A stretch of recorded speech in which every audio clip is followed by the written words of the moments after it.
Hello everyone. In this video, we are going to derive the stiffness matrix of one-dimensional heat transfer system.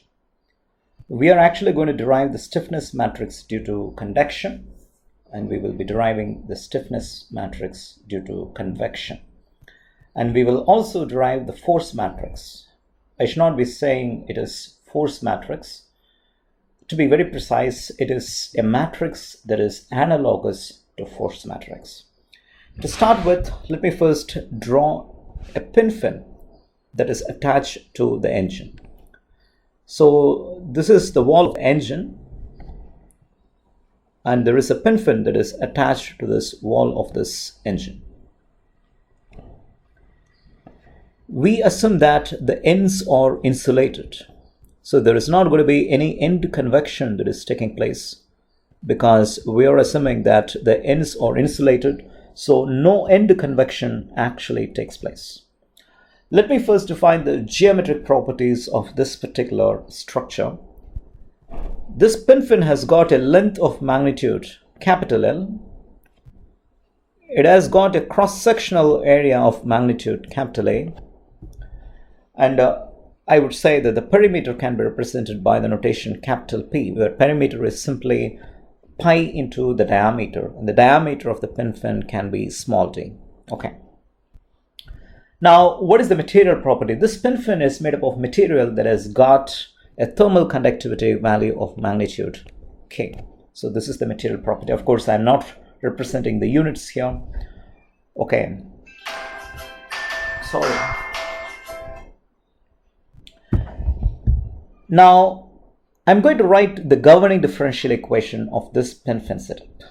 Now, what is the governing differential equation? It's going to be Ka into d squared t over dx squared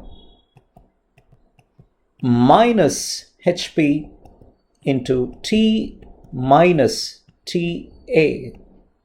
is equal to 0. This is the governing differential equation. Okay.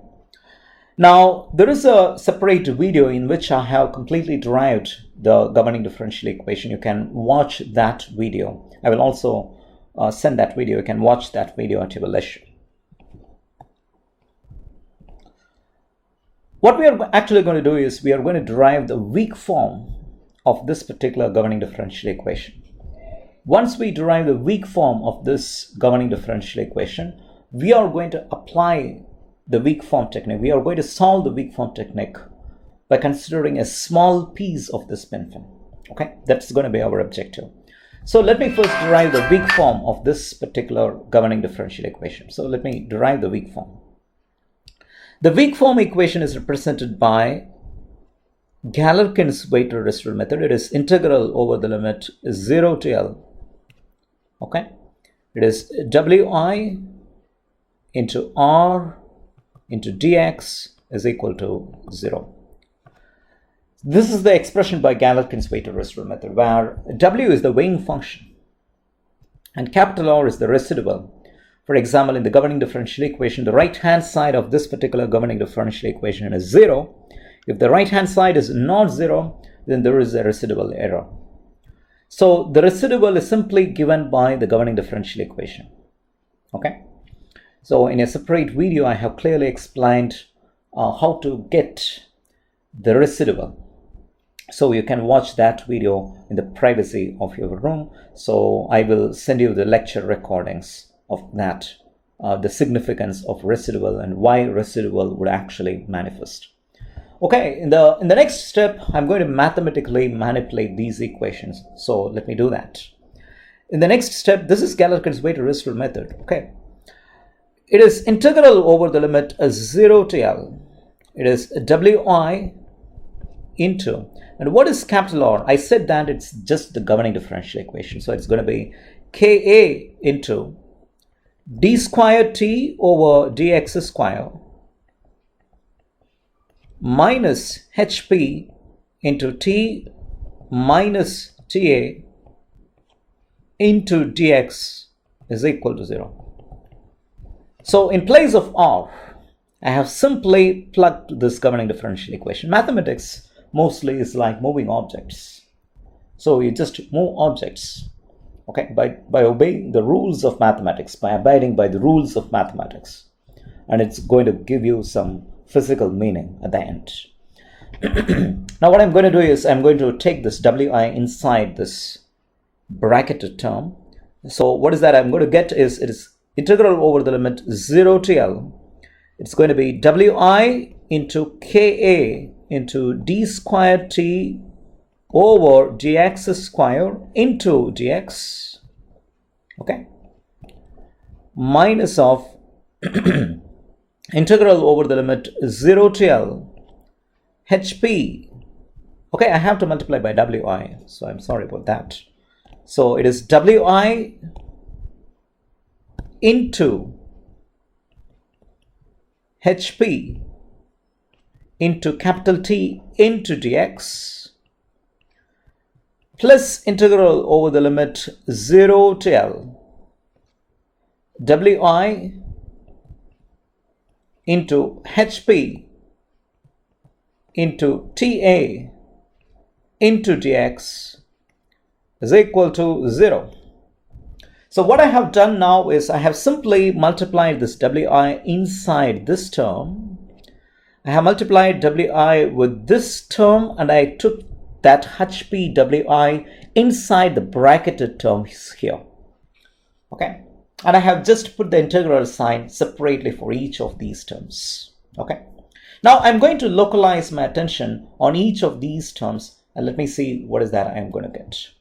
Okay, maybe I will do one more step before I localize my attention on each of these terms. So in the next step, what I'm going to do is I'm going to write this term. I'm going to take one differentiation common outside for this term. So how can I write that term? So if you watch it very carefully, I can write this term something like this: ka into d squared t over dx squared. I'm just going to take one differentiation outside. So let me do that. Allow me to do that. So it's going to be something like this. It is going to be wi, if you take one differentiation outside, d over dx, and you will be getting ka into dt over dx. So it's a simple mathematical manipulation that you see. So if you bring this differentiation inside, you are going to get ka into d squared t over dx squared. So I can conveniently write this term something like that. Now in the next step, what I'm going to do is I'm going to expand this term by using integral of u dv formula. Now what is this term? Look for red color.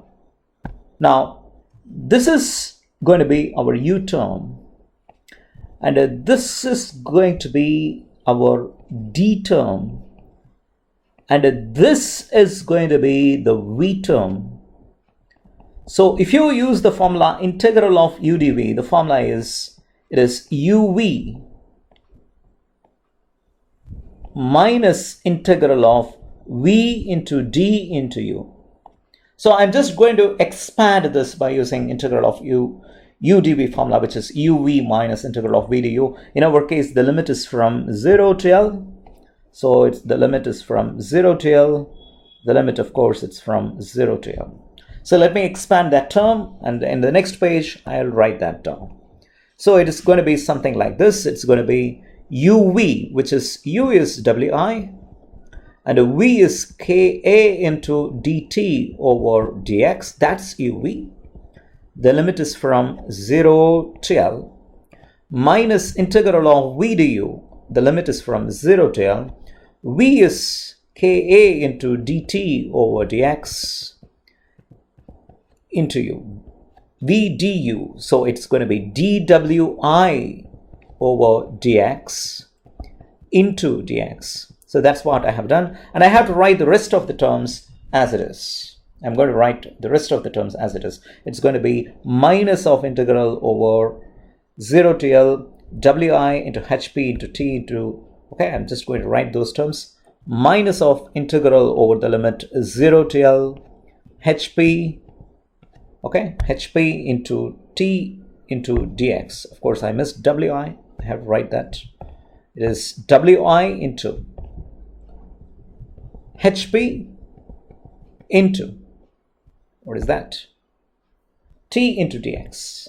t into dx plus integral over the limit 0 to L wi, okay, the limit is hp into ta into dx, hp into ta into dx, and that is equal to 0. Okay. Now I'm going to give names to these terms. I'm just going to give names to these terms. Maybe before even I give names to these terms, if you want, I can rearrange this equation. Okay, I can rearrange this equation something like this. So look at the way I rearrange this equation. It is, I'm going to rearrange the equations like ka into dt over dx into dwi over dx into dx, okay, minus integral over the limit 0 to L. Of course, the limit is here is from 0 to L. wi into h into p into t into dx. Of course, you have to take the rest of the terms to the right hand side, and the negative signs on the left hand side and the negative signs on the right hand side, they cancel each other out. So you'll be left out with terms like wi into ka into dt over dx.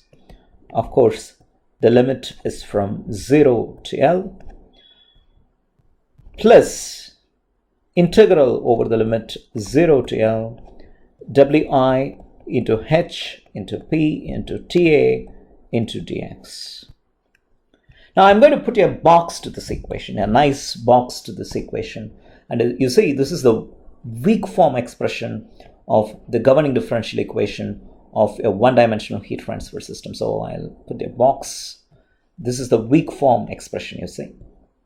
Now, what do you mean by weak form? Weak form is the process of reducing the order of the governing differential equation without violating the integrity of the mathematics. That is what is called as the weak form. Okay. Now I'm going to give terms to these equations. Maybe I will call this term Socrates. Maybe this term Socrates, and I'm going to call this term Plato, and I'm going to call this term Aristotle, and I'm going to call this term Alexander. Okay. Now, you know, Plato is Socrates' student, and Aristotle is Plato's student, and Alexander is Aristotle's student, and it was Alexander who conquered the world. And Alexander even said, for me to come into this world, my mother is responsible. For the world to come into my hands, my teachers are responsible. My mentors are responsible.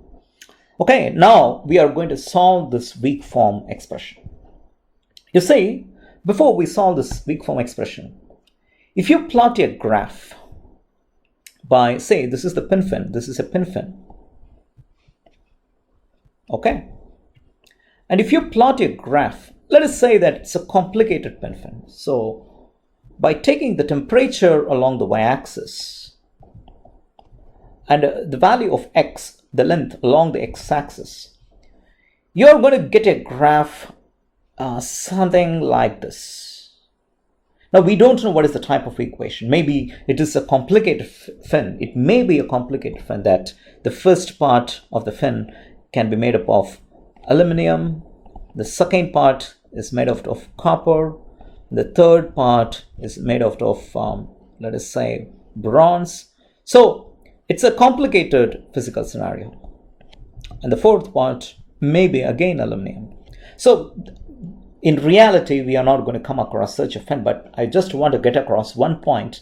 So you will not be able to solve this problem by exact method. That's my point. That's my whole point. You cannot solve this particular problem by exact method. But what you can do is you can discretize this into tiny pieces. You can take a small piece, and if you look at the curve corresponding to the small piece, for example, the curve corresponding to this small piece, the temperature field corresponding to the small piece, you see that the temperature field corresponding to the small piece, look for red color, can be approximated by a straight line like this, you see. Of course, if you want to approximate the entire curve by a straight line, and you see there is a huge error. So we don't want to do that. However, you can approximate the small piece by a straight line, and it fits the curve quite nicely. That's why it is called as a piecewise method. Okay, that's why it is called as a piecewise method.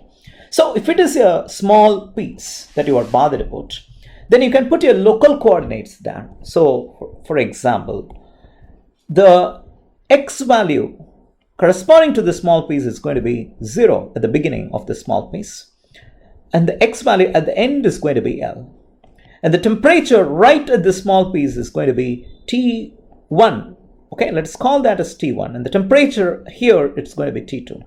Maybe here you can call it as T3, so on and so forth. It just goes on, right? This is just an example I'm telling you. Okay, temperature at the beginning, it is T1. Temperature at the end of the small piece, it is T2.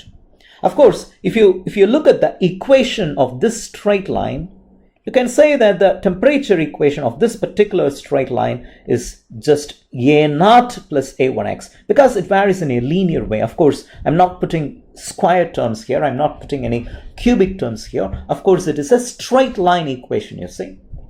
Because it is a straight line equation, I'm just putting A0 plus A1x. That is the trial solution that we have to assume. Okay, I hope you are able to understand why I am assuming a linear trial solution, because a straight line is sufficient. A straight line sufficiently approximates the curve of the field variable. In our case, the field variable is the temperature. So the straight line, very good. It's a very good approximation that you see. Okay. So in order to solve this particular weak form expression, the first step is to assume a trial solution. And we have a very good reason for assuming a linear trial solution. Okay, we have assumed a trial solution. And what is the trial solution that we have assumed? So step number 1, it is to assume a trial solution. TS stands for trial solution. The trial solution is T of x, the temperature. How it varies? It varies in a linear fashion. A0 plus A1x. Okay. Now, the second step is to apply the boundary conditions. So let me apply the boundary conditions. So step number 2, I will use red color. It is to apply the boundary conditions. So BC stands for the boundary conditions. And what is the first boundary condition that you are going to apply? The first boundary condition that you are going to apply is at x is equal to 0, the value of temperature is T1. So this is the boundary condition that you are going to apply. When you apply this boundary condition on the trial solution, what is that you are going to get? When you put x is equal to 0, the left hand side should become T1 is equal to A0 plus 0. So that immediately gives you the value of A0 as T1 when you apply the first boundary condition. Now let me apply the second boundary condition and see what is that I will be getting if I apply the second boundary condition. So the second boundary condition is at x is equal to L. So here we go, at x is equal to L, the value of T becomes T2. So if you apply this boundary condition on the trial solution, already we got the value of A0 as T1. So T becomes T2. So T2 is equal to, what is that you will be getting? A0, which is T1, plus A1 into x, but of course x is L. So you can get the value of A1. The value of A1 is going to be T2 minus T1 divided by L. So you got the value of A0 and A1. After getting the values of A0 and A1, you have to take these values and plug it in the trial solution. So step number 3 is to take the values of A0 and A1. So we are going to substitute the values of A0 and A1 in the trial solution. So substituting the values of A0 and A1 in the trial solution, TS. What is that we are going to get? T of x is equal to, okay, T of x is equal to, if you go ahead and substitute those values, the value of A0 is T1 plus A1x, which is T2 minus T1 divided by L into x. And in the next step, if you rearrange this equation and if you take all the coefficients of t1 outside, you will be getting 1 minus x over L into t1, taking all the coefficients of t1 outside. And if you take all the coefficients of t2 outside, you're going to get t2 over L into x. So this is what you will be getting, and this is the expression that you will be getting. Now, if you look at this particular expression, this is of the form n1 t1 plus n2 t2. Okay, this is of the form n1 t1 plus n2 t2. Of course, n1 and n2 are called as the shape functions. Of course, it is a linear shape functions. It is also w1 and w2. Okay, there is absolutely no difference between the wave functions and the shape functions in our physical scenario. So it is also called as w1 and w2. So in our weak form expression, you see we have got wi term here, where I can take the values of 1, 2, so on and so forth. In our case, I will take only two values because there are two wave functions. So what I'm actually going to do is I'm going to put I is equal to 1 in what term? In the weak form expression, and I'm going to turn the crank of mathematics and I'm going to see what comes out of that expression. So first I will concentrate on Alexander. So let us see what comes out of Alexander. So let me concentrate on the Alexander term. So here we go. Let me write that down, Alexander. So if you concentrate on this Alexander term, the Alexander term is, here we go, integral of 0 to L k into dt over dx to dwi over dx. I will write that down. It is integral over the limit 0 to L ka into dt over dx into dwi over dx into dx. Of course, I'm going to put I is equal to 1. So if I put I is equal to 1, if you look at this particular equation, I can immediately do some calculations that would be conducive for me so that I can take the values and I can plug it over there. I can find out first what is dt over dx. Now, why do I want to find out dt over dx? You see, Alexander demands dt over dx. And I will also find dw1 over dx. First, let me find dt over dx. If you differentiate this equation with respect to x, of course, you will be getting minus t1 by L plus t2 by L. I can write that down as t2 minus t1 divided by L. So that's the value of dt by dx. And I can also find dw1 over dx. And I will also find dw2 over dx. Now, why do I find those values? Well, you look at the Alexander terms. Alexander demands dwi over dx. Well, I can vary from 1 to 2. So dw1 by dx and dw2 by dx, well, I have to compute those values. And what is dw1 over dx? It's going to be minus 1 over L. And what is dw2 over dx? It's going to be 1 over L. Okay, I have to write here as x by L into t2. That's a much better fashion. It's x by L into t2. Okay, I got all the ingredients that I need to know. Now I have to take these values and plug it in Alexander, and I have to integrate that expression. So when you put I is equal to 1, so for I is equal to 1, what happens? So for I is equal to 1, when you put I is equal to 1, it's going to be integral over the limit 0 to L. Okay, it's going to be ka into dt over dx. Well, I got what is dt over dx. It is t2 minus t1 divided by L.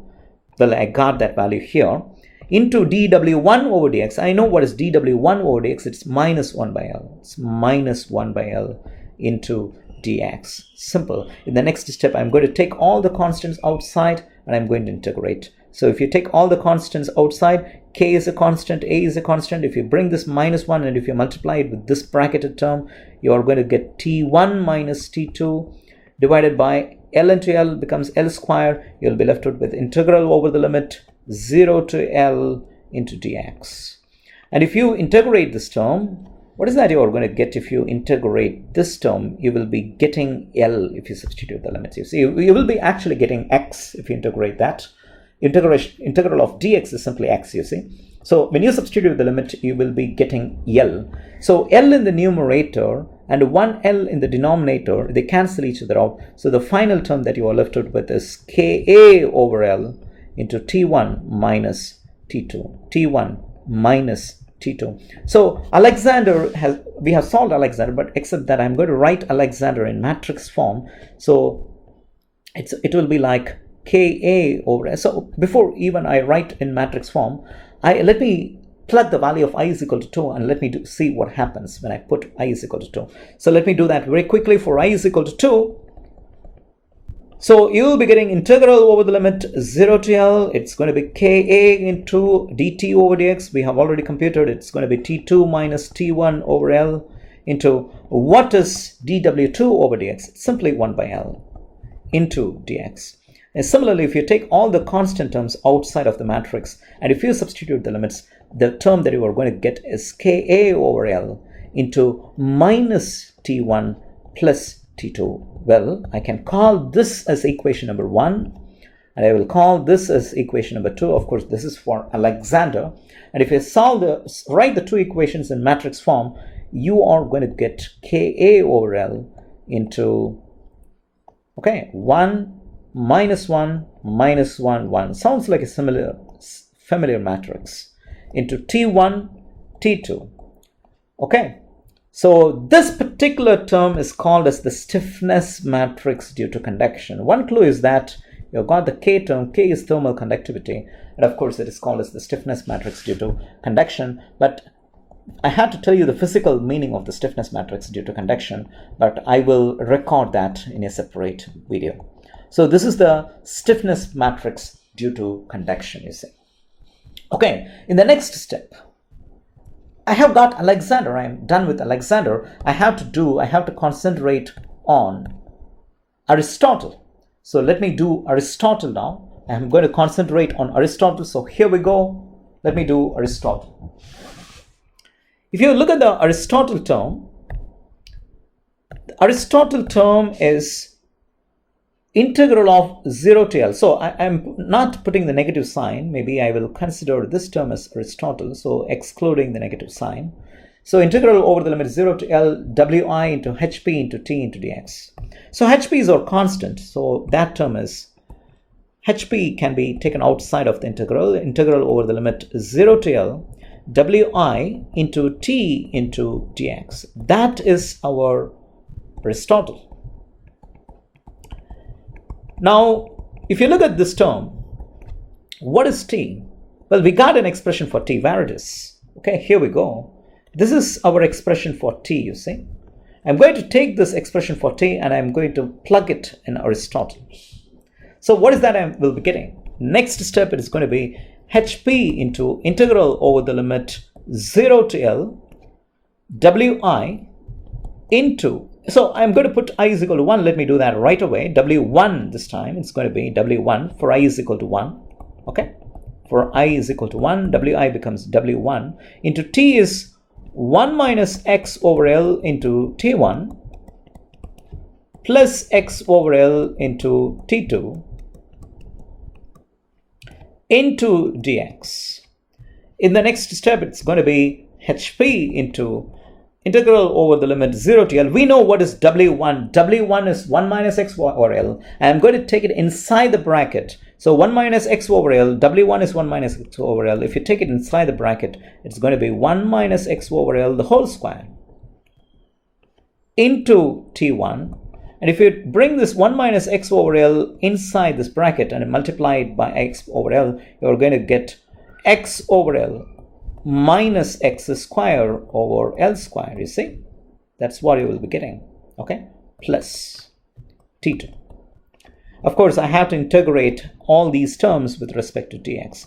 Now, in the next step, I'm going to expand this by using a minus b the whole squared formula, 1 minus X over L the whole square. So I'll do it right over here. It's going to be a square plus b square minus 2ab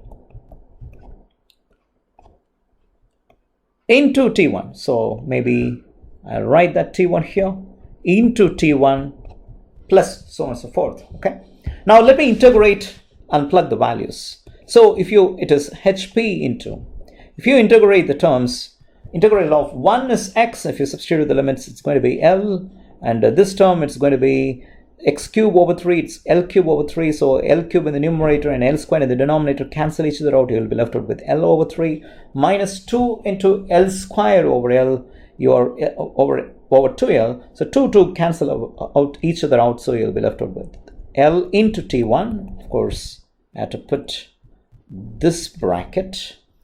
Plus, if you integrate and substitute the limits here, you will be getting x square, which is L square over 2, L over 2, because L in the numerator and in the denominator, they can cancel each other out. And L cube in the numerator and L square in the denominator cancel each other out. You will be left out with L over 3. Integral of x squared is x cubed 3. When you substitute the limit, of course, you will be getting L over 3 into T2 and close the bracket. In the next step, you are going to get HP into, from the bracket. If you simplify this, it's going to be L by 3 into T1. And if you simplify this, you are going to get plus L by 6. Okay, if you take the LCM, it's going to be L by 6 into T2. Okay. And I can take this HPL by 6 outside. So if you are taking the 6 outside, of course, you have to multiply by 2. In the numerator, you'll be getting 2 into T1 plus T2. I can call this as equation number 1 for Aristotle. Okay. I can put I is equal to 2. Of course, I invite you to do that in the privacy of your room. If you put I is equal to 2, you know what is the term that you are going to get?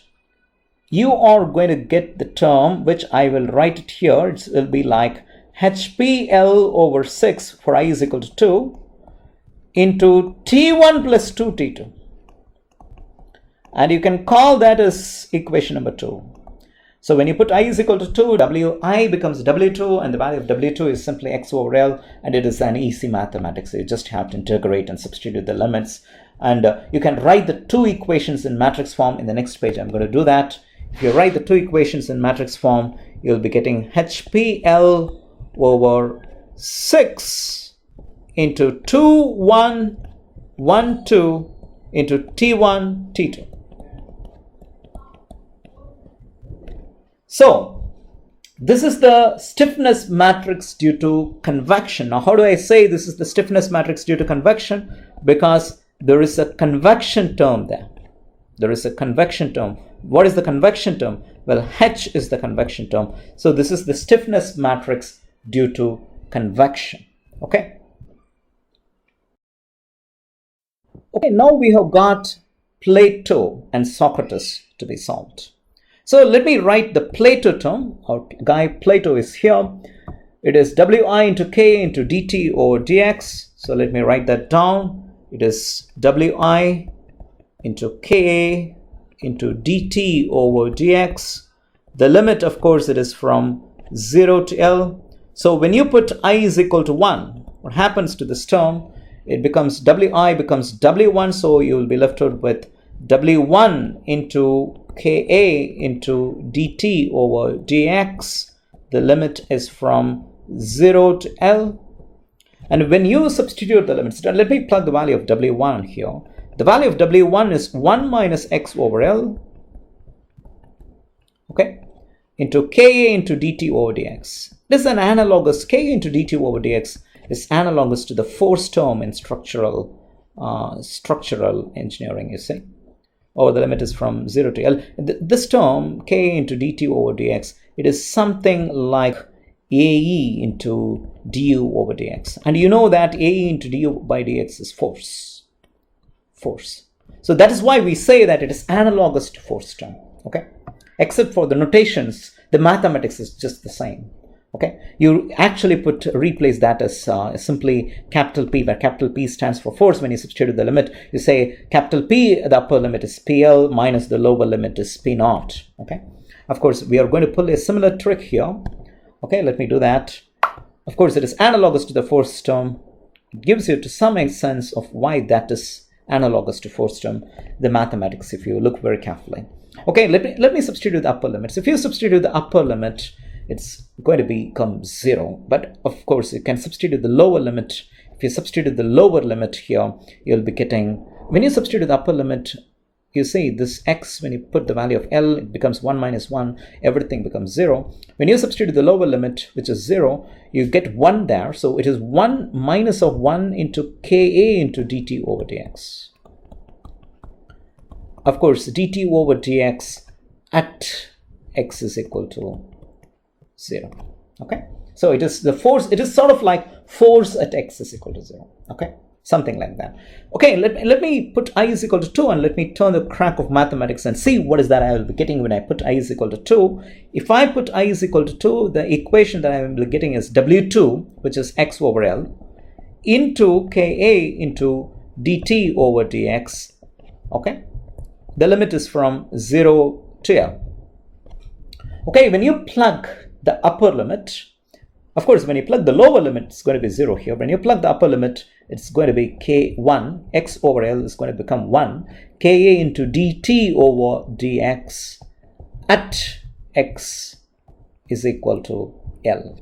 So you can write these two equations. Maybe for Plato, you can call this as equation number 1, equation number 2.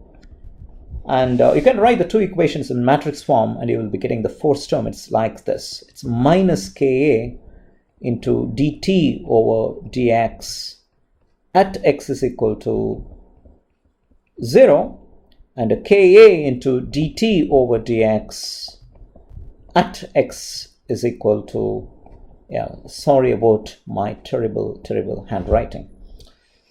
Okay, now Plato is done. We have to concentrate on Socrates, our last guy.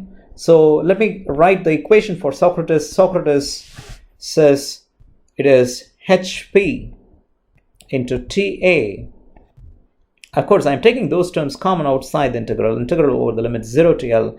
It is Wi into dx. Wi into dx. By the way, I didn't tell you that this is like a force matrix due to conduction. Now, why do I say conduction? Because conduction term is sitting there. Okay, it's like a concentrated chunk of load that is acting. I will give the physical meaning of these terms and the physical meaning of stiffness matrix later in a separate recording. Okay, here we go. Let us solve for our last guy, Socrates. Okay.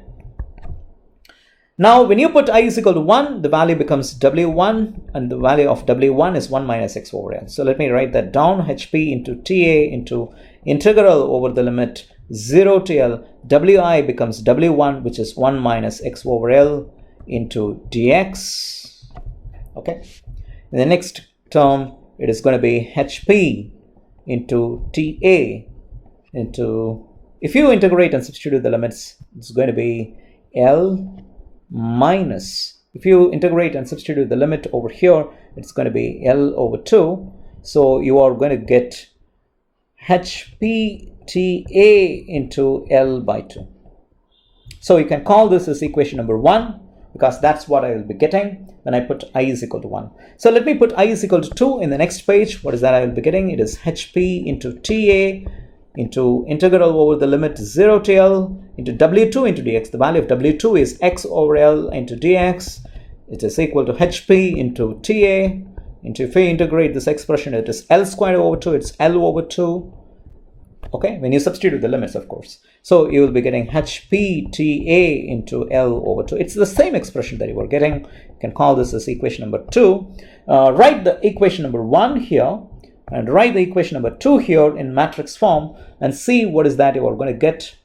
You will be getting HPTAL over 2. If you write them in matrix form, you will be getting 1, 1. So this is like the force matrix due to convection, you see, because there is a convection term sitting there, and I will tell the physical meaning in a separate recording. Now I have solved for Alexander, I have solved for Aristotle, I solved for Plato, and I have also solved for Socrates. So you can see the results here. If I solve for Alexander, I get the conduction stiffness matrix. If I solve for the next one, who is Aristotle, I will be getting the stiffness matrix due to convection. And if I solve for Plato, I will be getting the force matrix due to conduction. And if I solve for if I solve for Socrates finally, I will be getting the force matrix due to convection. So I'm going to substitute all the values in the weak form expression. I'm going to substitute Alexander here, I'm going to substitute Aristotle here, Plato here, and Socrates here, and see what does the final equation look like. So here we go. The final expression would look something like this. Socrates, if I substitute Ka over L, it's going to be like 1 minus 1 minus 1 1. Okay, and if you substitute for Aristotle, what is that expression there? Of course, there is a negative sign, so I have to put here negative sign. HPL over 6, it's going to be 2 1 1 2. For these two terms, of course, the common matrix is T1 T2, so I can put a big bracket, something like that. Okay, it is equal to, if I substitute the value of Plato, the equation is minus Ka into dt over dx at x is equal to 0, then Ka into dt over dx at x is equal to L. This is like a force matrix, plus HPL over HPTA into L divided by 2 into 1 1. So this is how the final expression will look like. This is for a small piece, you see. This is for a small piece. If you look at that particular expression, this is for a small piece. You can take the next small piece, maybe you look for yellow color, and you can get a similar expression. Next small piece, you will be getting T3, T4. Next small piece, T4, T5. So you will be getting matrices like T2, T3, T4, T5, so on and so forth, and you have to solve all the matrices simultaneously. You have to solve the global, find the individual matrix, assemble them to find the global matrix, and solve them to find the values of temperature just by solving them in a methodical manner and applying the boundary conditions in a methodical manner. You can get the values of the temperatures at different points. And once you get the values of temperature, it is an insightful and actionable information that enables you to take some smart engineering decision. Thank you all for your patience. Thank you.